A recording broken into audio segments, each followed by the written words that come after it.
The questions you ask are more important than the answers you get. I think that should be the mantra of every public opinion researcher and consumer of polls. More important, good researchers must be inquisitive, open-minded, and prepared to understand and appreciate the true nature of the human being who is about to be tasked with completing your questionnaire. My guest this week on inFocus knows a thing or two about writing survey questionnaires. She wrote a book about it. I'm David Coletto. Welcome back to inFocus. Dr. Annie Pettit is a public opinion and market researcher with more than 20 years' experience working with some of the leading research agencies in Canada. Dr. Pettit has a PhD in psychology from York University, where she specialized in online survey data quality. She currently consults for a range of traditional and technology research suppliers, is a member of the Canadian Research Insights Council Standards Committee, and is chair of the Canadian ISO Standards Committee. She's also the author of the book, People Aren't Robots, Practical Guide to the Psychology and Technique of Questionnaire Design, published in 2016. She joined me this week to talk about asking questions, writing questionnaires, and why this step in the research process is so important. Hope you enjoy the discussion.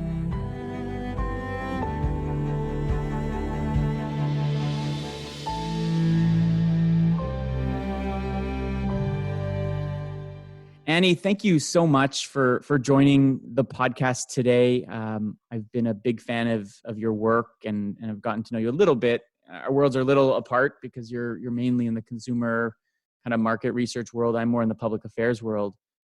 So welcome. Thanks for doing this. Thank you so much. And I've crossed paths with you similarly in the online world, and I'm amazed at the level of detail and expertise that you're able to showcase in the social space. So well done on that. I'm glad to chat with you today. Well, thanks so much. So I've been starting most of my conversations with researchers trying to get at whether they have an overarching framework or philosophy that guides, how they either measure public opinion or political or market behavior, how they analyze it, and thinking about, where people's impetus for decision making comes from. Do you have kind of that guiding light that pulls you in a particular direction? I'll approach this from perhaps a strange point of view, which actually ties in with what we're going to talk about today. I know that everything about me, all my beliefs, behaviors, all that is biased. It comes from a biased place. I can't possibly understand you or other people, people across Canada and other countries.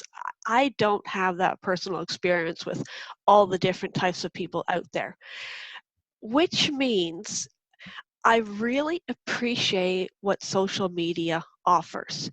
I know that there is no truth in social media, but I know that I can go there to see the breadth of opinion, the breadth of understanding of options of people.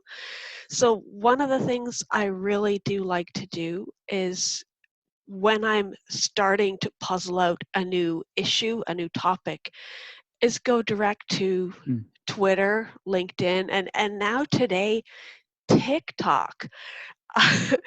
I may disagree completely with all the opinions out there, but these sources are guaranteed to introduce me to opinions that I had not thought of before and that I couldn't even make up, which means I'm better prepared to lay out a research plan for whatever it may be, whatever I might be interacting with. And that's a really good point, right? That without that, it's almost a type of priming in a way, right? That if you just sit down and say, okay, I want to study why do Canadians, decide where to travel on vacation, or why do they vote the way they vote, and you just start coming up with hypotheses, you're right. Those are going to be largely driven by the biases that as a researcher we will bring to that question. And so if you and another researcher I interviewed said the same thing, I kind of start with a blank slate and I say, let me just listen. right? And you wrote actually a book, Listening Lady, which is Yeah. funny, right? I'm just going to listen to what people, or read, in the case of social media, read what people are saying, and then create sort of a conceptual framework to understand how to then explore this through the tools we have, which I find really interesting. You're somebody, when I follow you on social media too. I actually haven't had the chance to see you speak, but you do a lot of conferences and speaking, and it's very apparent to me that you love research and you love what you do. So I guess, what is it about social and market research that drives you and brings so much passion to your work and makes you so curious, I guess? Uh, Data itself is just the funnest thing ever. You can collect all your data, but there's good data and bad data in there. And for me, it's just a big game of figuring out what is the good data, what is the misleading data. Once I can separate that, what's hidden in the data, what are the surprises in there? You can chart any set of data and get whatever, a nice bar chart, a nice line chart, whatever chart it may be. But if you just stick a different variable in there or look at a different subgroup, just tease little things apart, you're suddenly looking at a brand new insight. So beyond the data into actually something that had never occurred to you before. You couldn't guess that it just by rearranging the data, you've suddenly got something that you'd never thought of before, which is fascinating. We like to think we're so smart, we know everything. I've done too many years of education, I've done all the psychology classes, and then I throw in a new variable and like, what? I don't know what I'm looking at anymore. So it's pretty fun. I love that. It's just like, and it's the I also find I'm constantly re-engaged in it because I learn something new every day, right? Like you assume a lot, and then those assumptions are completely contradicted. Absolutely. Particularly in my world, when I do social research, like humans are just so unpredictable, right? Yeah. That's the challenge in the social sciences, is that we are, to some extent, in large part, I think, unpredictable, that we're always surprised sometimes. But you're right, you have to kind of look at it differently. Yeah, we like to think we can predict our behavior, our beliefs. It's sure, on a general overview, yes, we can predict, but we don't even know ourselves. To truly understand yourself takes a lot of introspection over a long time, and you'll still surprise yourself. So it's no different. It's even more trying to understand other people. So let's get at, how do you do that? And one of the ways, and the focus of our conversation today is on surveys as a tool, and the questionnaire and the development of that questionnaire as a process. And you've written a book, People Aren't Robots, which, and I highly recommend anyone who is either in our field of work, or even someone who wants to know, more about polling and market research, and how to write a questionnaire and where the pitfalls are, should definitely pick it up. Now, like you, I'm sure I've answered my fair share of surveys over the years. I'm a nerd about it. I love taking surveys. I love seeing how different people ask questions. Mm-hmm. And I am still shocked at how often I think they are incredibly poorly written. That's not a very good way of saying it. They're just so bad, right? They're long, they're convoluted. And in the era of online surveys, where I can't ask the respondent, the interviewer on the phone to kind of speed it up, it just makes me want to click away, right? Just get through it and finish it, get my incentive, and get the heck out of there. So maybe as a starting point, what is it about questionnaire design that causes people like us, researchers, to write them in this way? Like, why do these bad surveys exist in the first place? I will confess that, along with you, I find it really strange. So as you and I are chatting right now, we're not using full sentences. We're interrupting each other a little bit. We use slang. We're, using like filler words. So whatever, you get what I'm saying. And we know how to have a natural conversation with somebody face to face. But it seems like the second we get into the written word, into a written survey, we feel the need to go all Charles Dickens. This man could write page-long sentences, and it feels like we're trying to do the same thing with surveys, just in our attempt to be so ridiculously over-precise and robotic, that we lose all sense of personal engagement. And we really need to remember that we're not writing prose here. We're trying to communicate with people in a way that makes them feel comfortable, engaged, important, valued. Mm. And that doesn't happen when we when we go all Charles Dickens on people. So it's a puzzle, and we need to get rid of that. We just need to stop it and rethink how we write when we truly want to communicate with people, not robots. And I think it's worth saying that, and I feel this way, I don't know if you do, that the questionnaire writing is, I think, one of the most challenging tasks in public opinion market research. Like, I think it's sometimes considered the throwaway, the easy part, right? And sometimes you're replicating questions, or you can cobble together stuff that's done before, but it is the hardest thing I do when I have a blank page and I know what the client wants, or I know what the research question is, and then converting that into something. It's first really hard to learn how to do it. It's also, as someone who's tried to teach it, very hard to teach. It's not something you can easily teach. So I guess the question, to start this whole conversation is, why is that questionnaire so important to the whole research project? Like, I think it's the most important thing. Analysis is important, the data quality that comes out, but that questionnaire almost predicts those, or is not predicts, but is, without a good questionnaire, you can't have good analysis, right? Without good questions, you can't have good answers. So I think you actually hit the nail on the head there when you said the questions predict the answers. Just the way we think about whatever the issue is, that becomes the question. Our personal skews, our personal biases become the questions.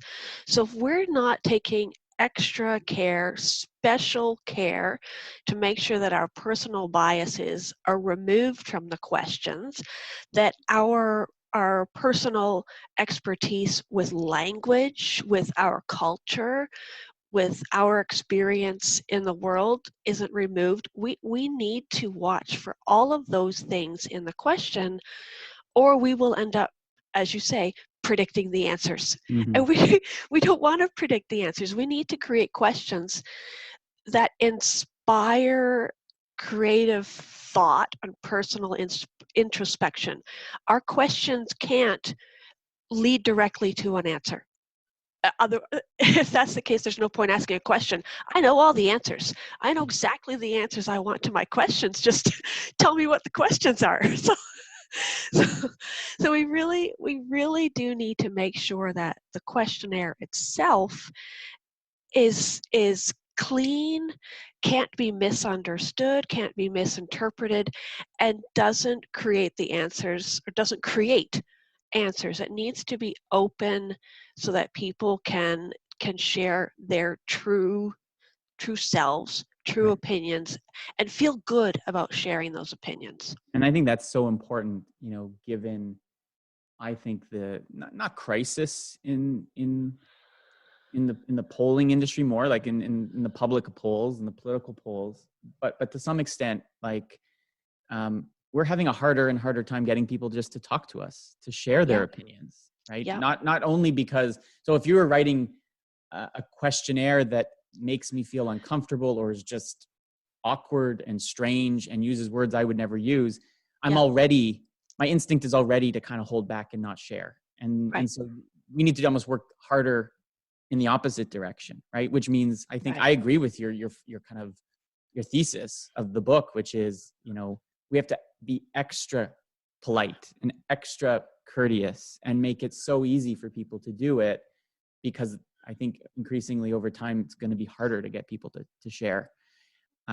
Really good. So in your book, in the first chapter, you say, what is the frame of mind that you need to have when you sit down and write a questionnaire? And you really underscore 7, I'm going to call them principles or guiding lights into thinking about the actual person on the other end of that questionnaire, the respondent. What should that somebody writing a questionnaire consider about the people themselves when they start to write a questionnaire? It all comes down to human beings are flawed with emotions and have concerns that have no relation to you. So we have family to look after, parents, kids to look after. We make mistakes. The whole to err is human. We make typos. There's actually one part in the book where I know there are typos in the book. Of course there are. And there was one place where I was talking about typos, and of course I found a typo in that section. So it's just, I have to leave that typo in. This is the whole point of it. We make mistakes. Right. We forget things. So there is no perfect human. Something else about the whole research process, we really like to talk as an industry about bad research participants, bad subjects, which it really does infuriate me, because I do genuinely believe that the vast majority of people participating in research are doing so for good reasons. We know this. They volunteer their personal time. They donate. They help others. They hold doors, return pencils, and do good things for people. They're not answering surveys just like, ha ha ha, I'm going to make them buy the wrong soap.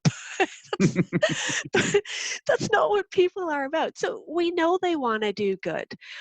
We know they're busy. They have other things that are vastly more important than answering a survey, especially today, trying to work with kids at home, trying to care for elderly parents. There are so many issues happening at the same time, and we still think people are going to take 20 minutes out of their day to put 100% of their brain effort into thinking about the 3 brands of soap that I've purchased over the past year.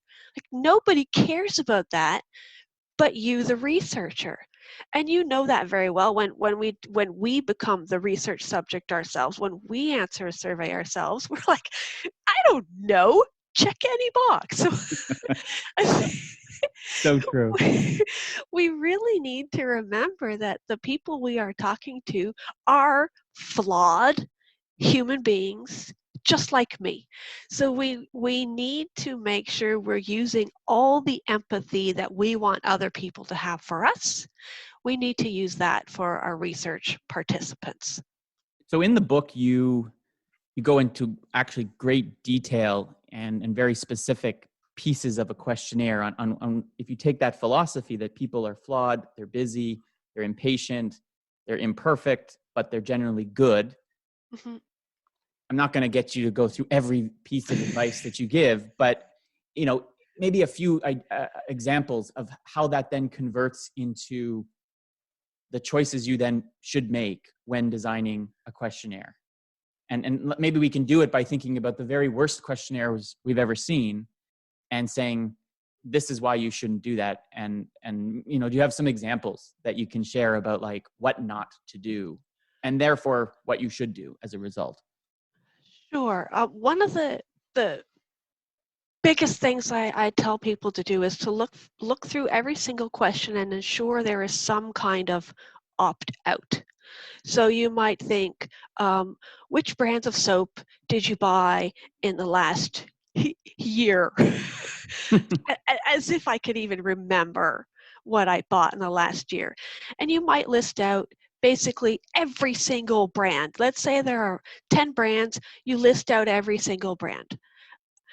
But my world of every single one of the 10 brands is not the entire world. I don't know your world, which includes online shopping, which includes 50 brands from 50 other countries. So if we're not open to recognizing that I don't know everything, we're not going to include those opt-out questions, the don't knows, none of the above, more than this, less than this.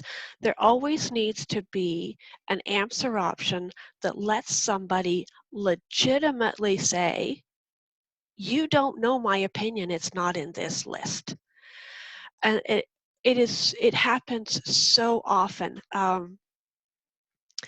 guess one of my favorite questions on a survey, I've gotten a few automotive surveys, and just to see how things play out, like I have a rule about surveys. I will answer them, but I will not click on that final submit button if I know I've not been able to be truly honest.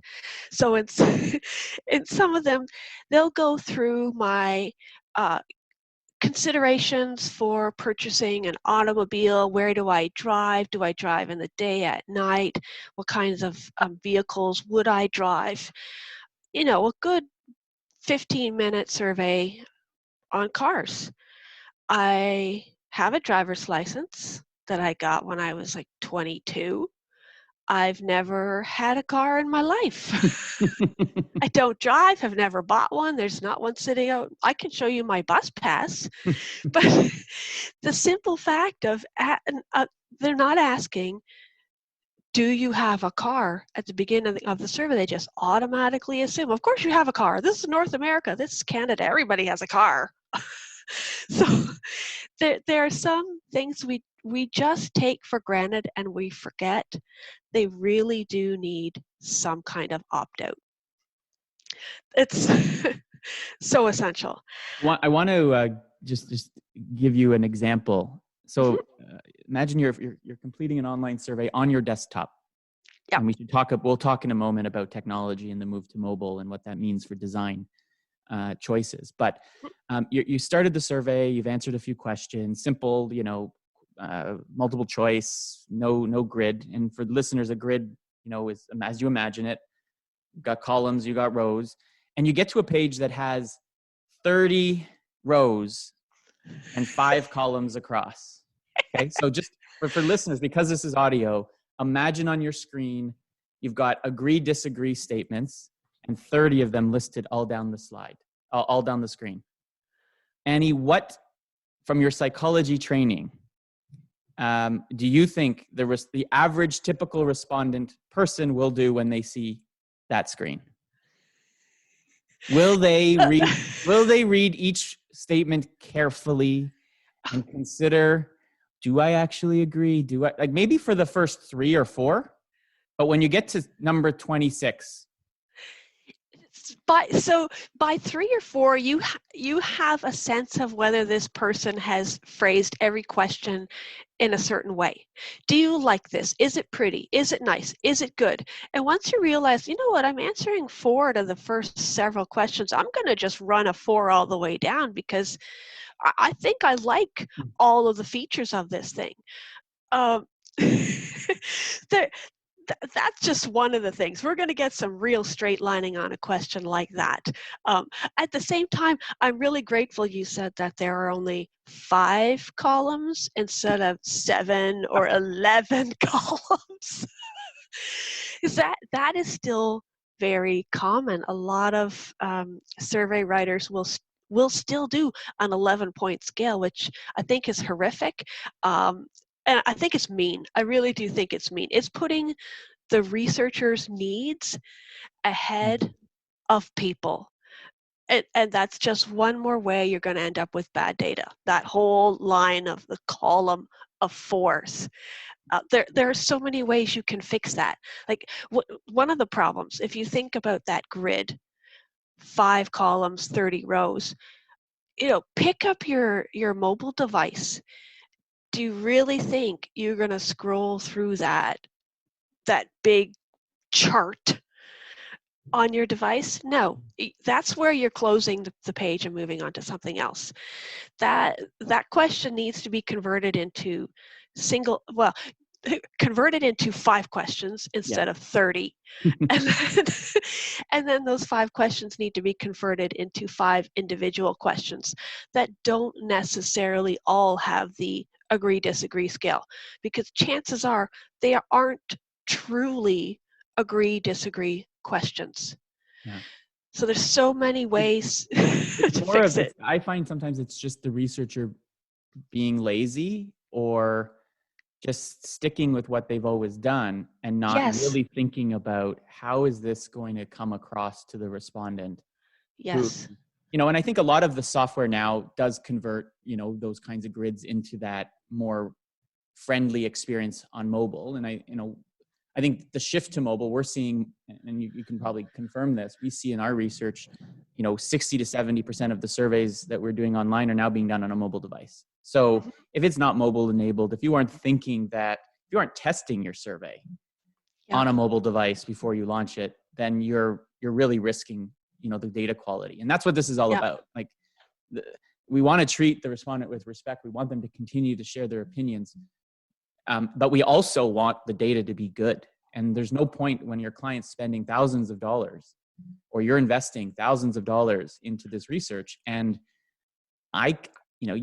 instantly when you open a data set, whether it was written well or not, because there's no yep, variation in some of these, as yep, you said, there's 4, 4, 4, 4, 4. And then you run a segmentation analysis and they all like fit, not because of actually what they think or how they behave, but yeah, just how they answered the survey yeah. becomes the sorting features, right? Yeah, I Um, love to run a standard deviation on grid questions. And basically, if the standard deviation is less than like 1.1, you're guaranteed that they've just straight lined, and that the data is garbage, not because the participant is lazy or couldn't take care. It is solely because the researcher is lazy and yeah, didn't take care. We cannot pass the buck to participants who are doing this for us in their spare time for essentially free. yeah, yeah. And even if they're not, and there's still a lot of incentives built in, if you get to a point where, and I've done a number of these kinds of surveys, not written them, because I would never put my respondents through that or the people through that. But, so we talked about that grid. Now imagine doing that grid for 8 different brands that you were aware of. At that point, you actually start to get mad. And that's when you actually not just straight line, you start just randomly selecting Yeah, numbers and saying, I'm going to just, I don't do that. I don't yeah, encourage anyone to do that. But the psychology of it just says, I am mad. You have made me mad now. And I'm going to get right. my incentive because you've made me wait for 10 minutes. And I'm Yep, just going to finish this and lie to you and just not even lie, just because lie actually is an active decision. I'm just going to spray answers all over that page, yep. right? And that's so important to recognize that the decisions we're making can have that effect. So given all your experience over 20 years doing this and what you learned in the process of writing your book and reflecting on this, I'm going to do a little kind of survey technique or qualitative technique on you. Oh Fill no! in the blanks for me, and you can fill in Open as many. ends! And it's hard to do. Again, this is not a visual exercise, but a good questionnaire. ... Finish that. Okay. So I probably should keep my open end to fit within the text box. So I'm going to say it is short, clear, and respectful. Hmm. And as we've discussed, I think we have a long way to go on all 3 of those categories. I agree. Yeah. Let's before we wrap up and just finish up with a final question I have about your process. We talked a lot about the psychology of the respondents, the people who answer our surveys, but let's just dwell a little on the psychology of us researchers, Mm-hmm. right? Like there is a reason that surveys are too long. It's because we have a lot of questions and we love asking questions and we want to know more and we want to know, but we can't stop ourselves Yep. sometimes from saying, I don't need more than this, right? Do you find yourself kind of often, like I find myself in that trap where I will write a questionnaire, the first draft, and it's way too long. I know it's way too long. Yeah. And I've gotten into the habit now of trying to start smaller, and instead of start big and try to cut, just don't write the big behemoth survey in the first place. But there is a psychology about us researchers of being, I think, so curious that we can't help ourselves. Do you agree with that?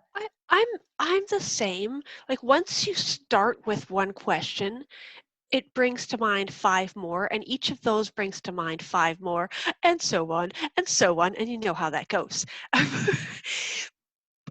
but the what you really need to focus on are 2 things. What are your research objectives for real?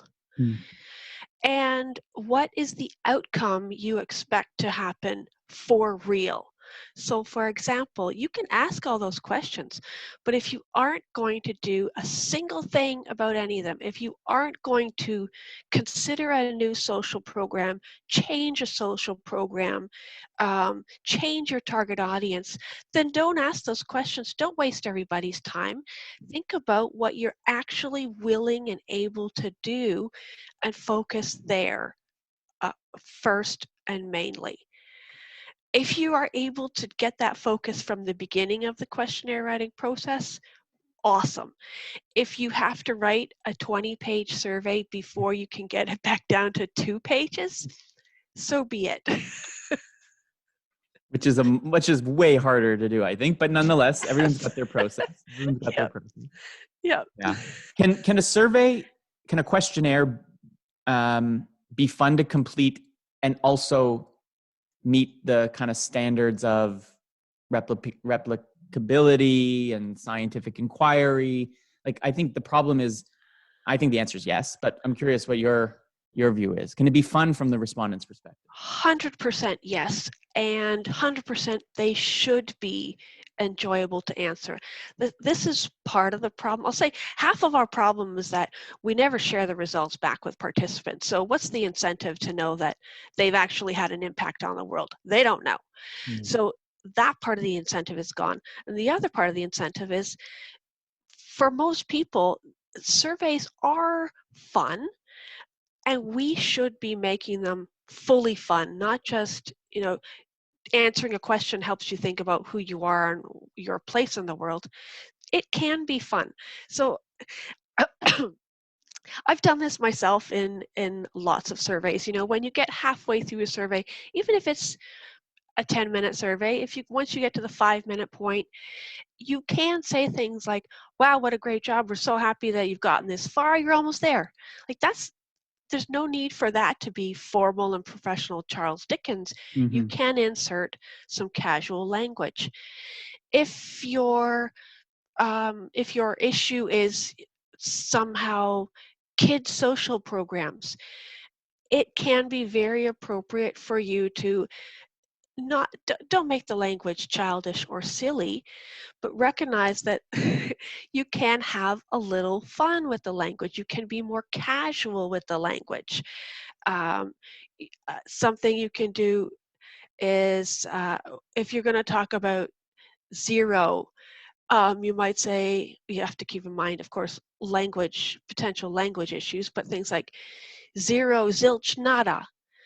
If there are ways to just insert little bits of fun language, absolutely do Mm-hmm. it. So I want to end, and this has been so good. My students in my class are not, pros like us who've been doing this a long time. When you've done it for, I've been doing it for over 10 years. Questionnaire writing comes naturally, right? It's like writing anything. If you're a journalist, you could write something in no time. You're just used to it. But if you've never done it, it is a scary, scary thing to see that blank screen kind of looking at you. Where do we start? So I guess to end is almost where you start is when you're getting ready to write a questionnaire, do you have a process that you follow that helps you think get you to a place where you're actually, getting it done and it's coming out the way you want it to. All right, so I touched on this a little bit already. I start at the very beginning and I start at the very end. What do you hope to achieve, and what do you hope to action on?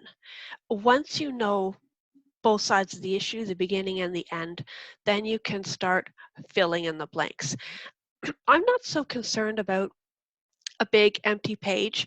I have the same philosophy as with just writing in general, and even with writing a book.